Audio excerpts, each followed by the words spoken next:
আসুন গাছ লাগাই পরিবেশ বাঁচাই স্লোগানে খিড়কি সংগঠনের উদ্যোগে গত ৪ঠা জুলাই চট্টগ্রাম ইপিজেড থানাস্থ ২ নং মাইলের মাথা এলাকায় এক বৃক্ষরোপণ কর্মসূচির আয়োজন করা হয়। উক্ত অনুষ্ঠানটি আয়োজন করা হয় চট্টগ্রাম সঙ্গীত নাট্যকার সুরকার শিল্পী সম্মিলিত পরিষদের উদ্যোগে। আজ সমাজ সাংস্কৃতিক সংগঠন খিড়কির উদ্যোগে আমাদের বৃক্ষরোপণ কর্মসূচির সূচনাতে আমাদের আহ্বায়ক বাউল ভাইয়ের উপস্থিতিতে আমাদের যে গাছ লাগানোর পরিবেশ রক্ষার্থে এবং গাছ মানুষের জীবন বাঁচাই, সুস্থ জীবন সুস্থ দেহ করার জন্য গাছ অবশ্যই আমাদের প্রয়োজন আছে। তাই আমাদের গাছ রোপণ এই কর্মসূচি চলমান থাকবে এবং আপনিও গাছ লাগান, দেশ এবং দেশের পরিস্থিতি পরিবেশ ভারসাম্য রক্ষা করুন। মানুষের জীবন বাঁচায়, গাছ পরিবেশ বাঁচায়। আসুন সবাই বেশি বেশি গাছ লাগায়। আসসালামু আলাইকুম। চট্টগ্রাম তথা সারা বাংলাদেশের মানুষের উদ্দেশ্যে বলছি, চট্টগ্রামে ঐতিহ্যবাহী খিড়কি সংগঠন, এই খিড়কি সংগঠনের পক্ষ থেকে আজকে বৃক্ষরোপণ আরম্ভ হয়েছে। আমরা বিভিন্ন জায়গায় বৃক্ষরোপণ করে আসছি, আগামীতেও করব। বাংলাদেশের সর্বত্র মানুষের প্রতি অনুরোধ রইল, আপনারা সবাই অন্তত একটি করে গাছ লাগান। খিড়কি সংগঠনের জন্মলগ্ন থেকে আমরা ছিলাম, আমি আছি, যতদিন আল্লাহ বেঁচে রাখবে গাছ লাগানো বৃক্ষরোপণ কর্মসূচি শুরু করছি। ইনশাআল্লাহ আপনারাও গাছ লাগান, দেশের ভারসাম্য রক্ষা করুন, বেশি বেশি করে গাছ লাগান। ধন্যবাদ। আসসালামু আলাইকুম। আজকে খিড়কি সংগঠনের উদ্যোগে বৃক্ষরোপণ কর্মসূচিতে অংশগ্রহণ করে আসলে খুবই ভালো লাগছে। খিড়কি সংগঠন যেভাবে মানবতার কল্যাণে দীর্ঘদিন পর্যন্ত কাজ করে যাচ্ছে, আজকে তারা বৃক্ষরোপণ কর্মসূচি করে যাচ্ছে, অতীত করে গেছে।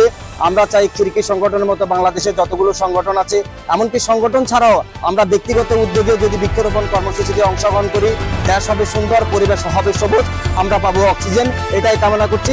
আসুন খিড়কি সংগঠনের পাশে সবাই মানবতার কল্যাণে কাজ করি। ধন্যবাদ সবাইকে। বিসমিল্লাহির রহমানির রহিম।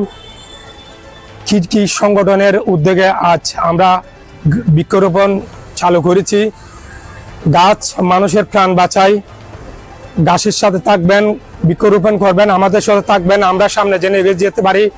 দোয়া রাখবেন, সবাই আমাদের সাথে সম্পৃক্ত থাকবেন।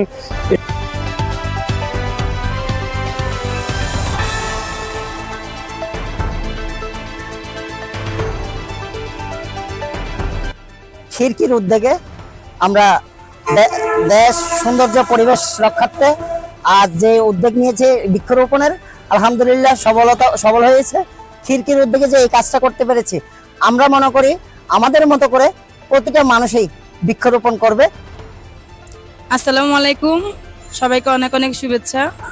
আমরা খিড়কি সংগঠনের উদ্যোগে থেকে গাছ লাগানো পরিবেশ বাঁচান, অনেক অনেক ধন্যবাদ সবাইকে। দেশবাসী, সমাজ সাংস্কৃতিক সংগঠন চট্টগ্রাম খিড়কি সংগঠনের উদ্যোগে আজকে যে জাতীয় বৃক্ষরোপণ কর্মসূচি আমরা সূচনা করতে যাচ্ছি, আমি দেশের সকল মানুষের প্রতি এবং পথ সংগঠনের প্রতি আমাদের অনুরোধ থাকবে, আসুন আমরা একটা একটা করে গাছ লাগাই, পরিবেশ রক্ষা করি, সুস্থ জীবন সুস্থ দেশ সুস্থ পরিবেশ, সেই প্রত্যাশা রেখে সবাই আসুন একটা একটা করে গাছ লাগাই। আসসালামু আলাইকুম। খিড়কি সংগঠনের পক্ষ থেকে সবাইকে শুভেচ্ছা জানাচ্ছি। জাতীয় বৃক্ষরোপণ কর্মসূচি 2025 আজকে উদ্বোধন করলেন আমাদের ভারপ্রাপ্ত আহ্বায়ক। আমাদের সাথে রয়েছেন চট্টগ্রামের জনপ্রিয় অভিনেতা, নাট্যকার এবং খিড়কির প্রাক্তন মাননীয় সহসভাপতি আলী নওয়াজ ভাই, প্রাক্তন সদস্য এবং আমাদের এই প্রতিষ্ঠাতা মাসুদ খান খোকন ভাই, আমাদের যিনি প্রতিষ্ঠা লগ্ন থেকে ছিলেন কণ্ঠশিল্পী ফারুক হাসান, কণ্ঠশিল্পী রিদওয়ান, কণ্ঠশিল্পী রেশমি, আমাদের এই প্রতিষ্ঠাকালীন আমাদের সাথে ছিলেন বাবুল হক ভাই এবং জনাব মোহাম্মদ বাবুল ভান্ডারী সহ সবাইকে বাংলাদেশের আমাদের সমাজের প্রত্যেকের কাছে একটা আহ্বান থাকবে, আসুন আমরা সবাই গাছ লাগাই, পরিবেশ বাঁচাই, ঔষধি গাছ, ফলজ বনজ গাছ লাগাই, পরিবেশকে সুন্দর রাখি। সবাইকে শুভেচ্ছা জানাচ্ছি। আসসালামু আলাইকুম।